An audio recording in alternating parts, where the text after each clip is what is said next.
Assalamualaikum warahmatullahi wabarakatuh. Perkenalkan, nama saya Nur Sakina dengan NIM 080 dari kelas D3D tingkat 2. Pada video kali ini saya akan menjelaskan sedikit tentang hemostasis dan mekanisme yang terjadi pada tubuh. Hemostasis adalah mekanisme tubuh untuk menghentikan perdarahan secara spontan dengan 3 sistem utama, yaitu yang pertama sistem vaskular atau pembuluh darah dengan mekanisme yaitu vasokonstriksi atau pengecilan pembuluh darah. Kemudian yang kedua yaitu sumbat trombosit berperan dengan 3 mekanisme utama, yaitu adesi, agregasi, dan reaksi pelepasan.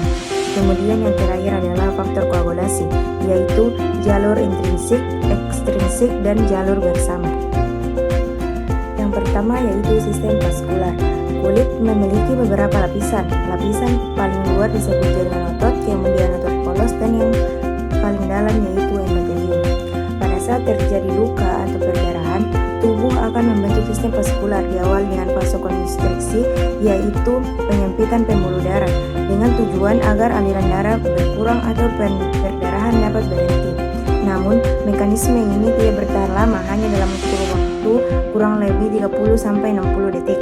Sehingga endotel menghasilkan 3 faktor lokal, yaitu yang pertama serotonin, epinefrin, dan 5-hidroksintriptamin, sehingga fase konstriksi akan bertahan selama 3 menit. Kemudian jika luka yang besar akan terjadi sumbat trombosit.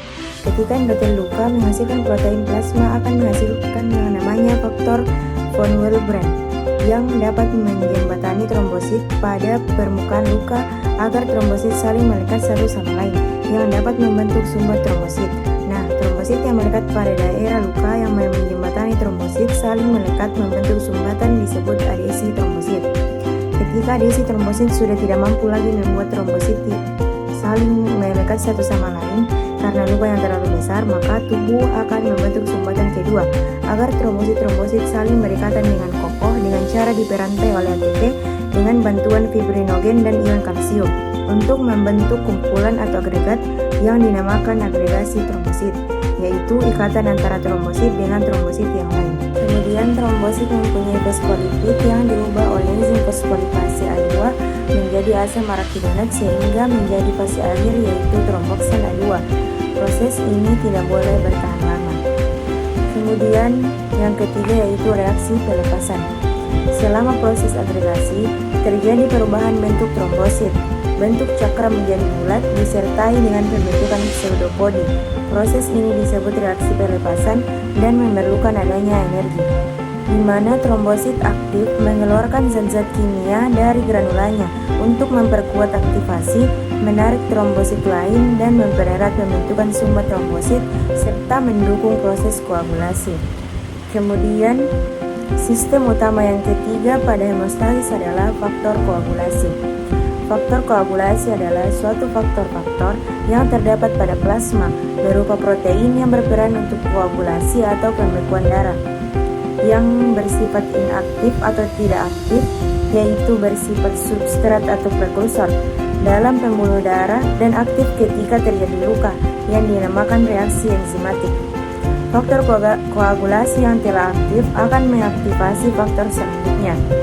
Nomenklatur atau penamaan faktor pembekuan darah berdasarkan angka Romawi sesuai dengan waktu atau tahun pneumonia.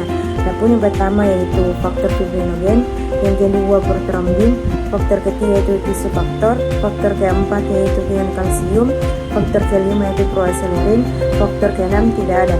Nah, mengapa faktor 6 tidak ada? Karena faktor 6 dulu dinamakan acelerin, namun sudah dihapus atau ditiadakan karena acelerin merupakan faktor aktif dari faktor 5. Kemudian faktor 7 yaitu prosentertin, faktor 8 yaitu anti-hemofilik faktor atau AHF, faktor 9 yaitu plasma tromboplastin komponen atau PTC, faktor 10 yaitu Stewart faktor, faktor 11 yaitu plasma tromboplastin antecedent atau PTA, faktor 12 yaitu Hageman faktor, dan yang terakhir yaitu faktor 13 fibrin stabilizing faktor atau FSF. Dan ada juga kofaktor yaitu yang pertama high molecular weight kininogen atau HMWK dan prekallikrein atau PK. Apabila pembuluh darah yang luka lebih besar seperti arteri atau vena, maka dibutuhkan faktor koagulasi. Nah, Faktor koagulasi terjadi melalui 3 jalur. Yang pertama yaitu jalur intrinsik. Jalur ini disebut intrinsik karena semua faktor yang dibutuhkan sudah terdapat di dalam darah. Yang pertama kali teraktivasi yaitu faktor 12 kontak dengan area luka menjadi enzim faktor 12 aktif. Namun reaksi ini tidak berlangsung cepat, maka dibantu dengan kofaktor yaitu high molecular weight kininogen atau HMWK dan prekallikrein atau BK, sehingga akan bekerja secara maksimal. Kemudian mengaktifasi faktor berikutnya yaitu faktor 11 menjadi faktor 11 aktif. Kemudian faktor 9 menjadi faktor 9 aktif dibantu dengan platelet faktor 3, faktor 8 dan ion kalsium yang dapat membantu kompleks renase yang mengaktifkan faktor 10 menjadi faktor 10 aktif. Secara bersamaan, jika terjadi cedera jaringan, jalur ekstrinsik juga aktif melalui pelepasan tisu faktor atau faktor 3 yang berikatan dengan faktor 7 dan mengaktifasi menjadi faktor 7 aktif dengan bantuan tromboplastin jaringan dan ion kalsium. Kompleks ini juga langsung mengaktifkan faktor 10 menjadi faktor 10 aktif. Dengan demikian, baik jalur intrinsik maupun ekstrinsik akan berjalan bersama pada aktivasi faktor 10 sebagai titik awal jalur bersama.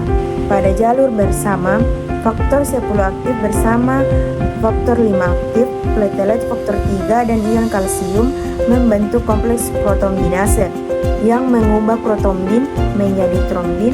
Kemudian fibrinogen menjadi fibrin monomer, lalu fibrin monomer menjadi fibrin polimer selabel, di mana selabel ini yang berarti tidak stabil atau mudah larut. Karena hal ini, trombin mengaktifkan faktor 12 menjadi faktor 12 aktif dengan bantuan ion kalsium yang dapat memperkuat ikatan antar fibrin sehingga terbentuk fibrin polimer insoluble yang artinya stabil, sehingga tidak mudah larut atau rusak dalam pembuluh darah yang dapat menghentikan perdarahan. Adapun yang paling berperan dalam proses faktor koagulasi yaitu ion kalsium, karena dengan adanya ion kalsium, faktor-faktor koagulasi dapat berikatan dengan baik sehingga terjadinya koagulasi atau pembekuan darah. Mungkin itu saja yang sempat saya sampaikan, kurang lebihnya mohon dimaafkan. Wassalamualaikum warahmatullahi wabarakatuh.